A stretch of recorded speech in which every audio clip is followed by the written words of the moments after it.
Hi, welcome back to Changing Scripts. This is Stephanie. I have a favor to ask. If you know the Chinese language and if you have learned it as an adult or you teach it, I need your help. But first, I want to show you a quick view of my hotel room view. That's redundant. I want to show you the view from my hotel room. I am a sucker for see-through things and things that you can see, like mechanical things that you can see into, like mechanical watches and things. So I am really fascinated by the view from my hotel room. So let me show you. I'm in Hangzhou, China now, and that's some context. So here we go. I'm going to switch the camera. Okay, we are recording. So the hotel I'm in is two buildings. One of the buildings, the one that I'm in, that's part of my hotel room. Oh. Okay, and then there's a mall down there. If you can see that person walking way down there, that's the ground floor, and there are a whole bunch of restaurants and things. You can see the pizza restaurant down there. You probably can't. So there's that. There's a whole area down there. Then there's a walkway that joins the two. And then there's, I think that's the other tower of the hotel and all that kind of stuff. And then there's a cute area there that I've never actually been to when I'm at this hotel. I'm guessing that's just for the people in that tower. I don't know. I'm very fascinated by this. But the see-throughness of a lot of this is very fascinating to me. Especially, look at that staircase. I think that's so cool.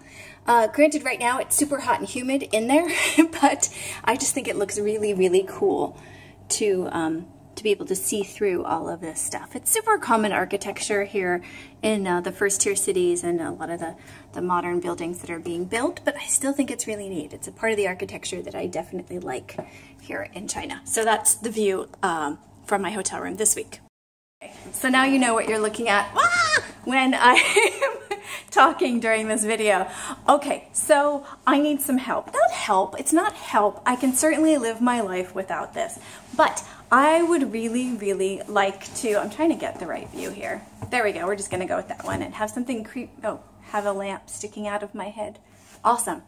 Yeah, so I would really like to interview people that have studied Chinese or that teach Chinese. Now specifically, again, my focus is more on reading and writing than on speaking, so keep that in mind. Especially if you are a writing teacher of any age group, oh my God, do I want to interview you. In fact, if you are a teacher of the Chinese language, either for private lessons or if you do group lessons, K through 12 university, I don't care.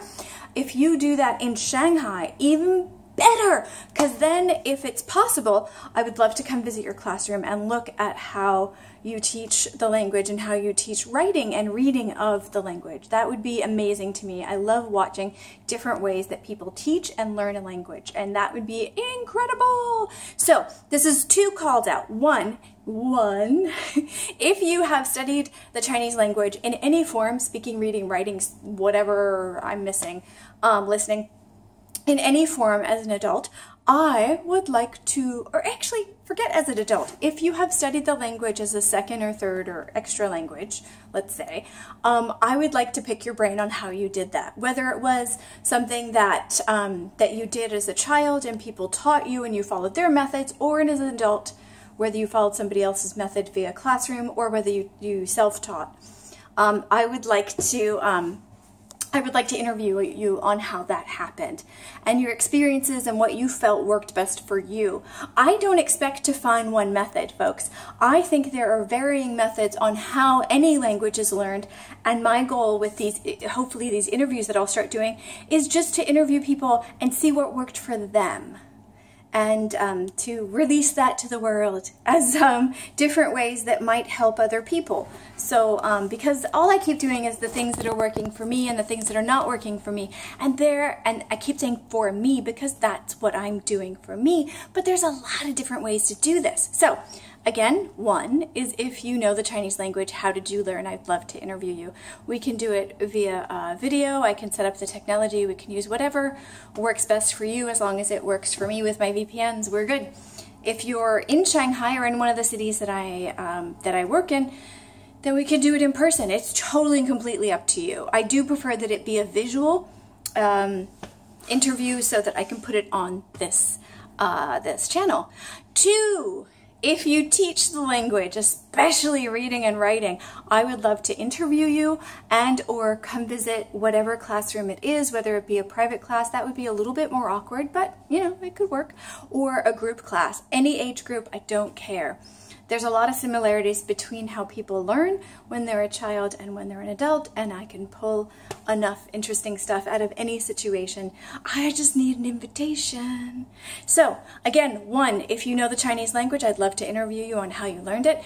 2, if you teach the language, especially reading or writing, I would love to interview you and or do like a classroom or lesson visit with you if that is possible. Please email me, Steph Fuccio. It's just my name, as you can see above. I think it's above, right? Yep, at gmail.com. No changes, just my name at gmail.com. Thank you so much for watching this, and if you know anybody who fits situation 1 or situation 2, please forward this to them as an invitation. And there's no deadline on this at all. I hope to do multiple interviews for 1 and 2. I love doing that. Throughout the time frame that I am learning the language, which I'm guessing at this point is going to end up being years. So there's no expiration point on this request. Thank you so much, and over and out.